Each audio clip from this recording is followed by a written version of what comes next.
Oraingoan ikusiko dugu zuzenak mozteko eta olako gauzak egiteko, ia. Moztu, luzatu, lau tresna hauek daude paleta honetan. Paleta hori deitzen da aldatu, bai? Gazteleraz badaukazue, pues, euskaraz jarri. Bai? Ia. Orduan, hau mozteko, adibidez.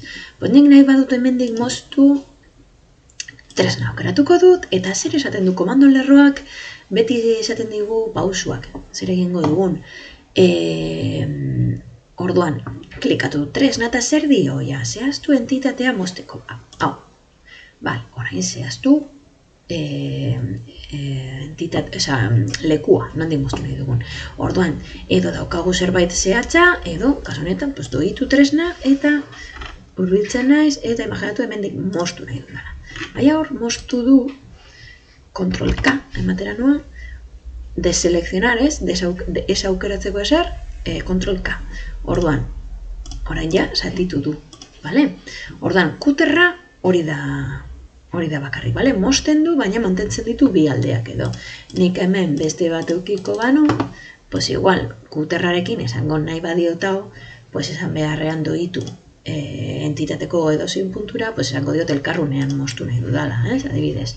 Zehaztu entitatea mozteko, hau, nondik, pues elkarrunean aktibatu dudala, eta moztu du zein, hauek bitan, Ctrl K, hori da kuterra, orain beste biak, igual, Ctrl Z emango diot, hemen ditugu, beste batzuk, orduan, zuzenak hau oso baliagarria da, zuzenak luzatu edo laburtzeko aktibatzen dut, eta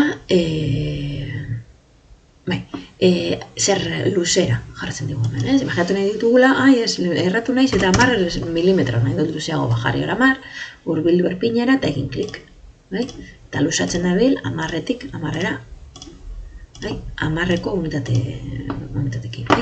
Negatibo jartzen badut, laburtuko du.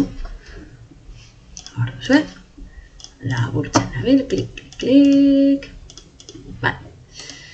hori da luzatu. Kuterra, luzatu, eta orain bi hauek. Hau da mozteko limite batekin. Adibidez, aktibatzen dut zer dio. Zein da limitea? Hau da, limitea. Eta gero, mantendu nahi dugun zatia. Hau mantendu nahi dugu, eta mozten du. Eta beste kasuan, moztu bi. Aktibatzen dugu, eta esaten du, aukeratu lehenengoa mozteko, baina mantendu nahi dugu zatia, Imaginatu, hau mantendu nahi dugu, jazta, mozten ditu, beste guztiak. Kuterra, baina oso azkarragoa da, baina eske batzutan nahi ditugu bi aldeak mantendu. Orduan, egoeraren arabera, gauz batera beliko dugu, bestea, edo dana kombinatuta. Ere bai honekin egin dezakegu, hemen luzatu esan dugu, behitu baina batzutan, hor dago negatibo. Eta imaginatu, hau luzatzen nago. Imaginatu nahi dugula, hau luzatu onartino. Karo, esaten diozu luzatu, baina eske zenbat da. Ez dakigu zenbat den. Ez dio importa. Hau erabili beharrean egingo dugu limitearena.